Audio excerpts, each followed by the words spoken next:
MLC కవిత లేఖతో కేసీఆర్ కుటుంబంలో వారసత్వ చిచ్చు నిజమేనని అర్థమవుతోందన్నారు బీజేపీ ఎంపీ రఘునందన్ రావు. కవిత చెప్పినా చెప్పకున్నా తెలంగాణలో బీజేపీ బలపడుతోందన్నారు.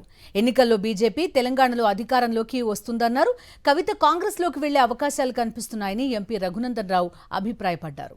కేటీఆర్ గారు హరీష్ రావు గారి ఇంటికి వెళ్లడం, బాబా బామ్మర్దులు ఇద్దరు ఒకటనేటువంటి ఒక మెసేజ్ ని బయటికి పంపడం, తనను ఒంటరి చేస్తున్నారు, బయటికి పంపిస్తున్నారు అనేటువంటి ఆలోచన వచ్చిన తర్వాత కవిత తప్పనిసరి పరిస్థితులలో కాంగ్రెస్ ఫోల్డ్లోకి పోయిందేమో అనేది తెలంగాణ ప్రజల అనుమానం. ఇక భారతీయ జనతా పార్టీ గురించి, మా పార్టీ గురించి కవిత మాట్లాడడం ప్రజలలో జరుగుతుందే వాస్తవాన్నే కవిత చెప్పింది. ప్రజలలో భారతీయ జనతా పార్టీ రోజు రోజుకు బలపడుతుంది. వచ్చే ఎన్నికల తర్వాత భారతీయ జనతా పార్టీ రాష్ట్రంలో అధికారంలోకి రాబోతుంది.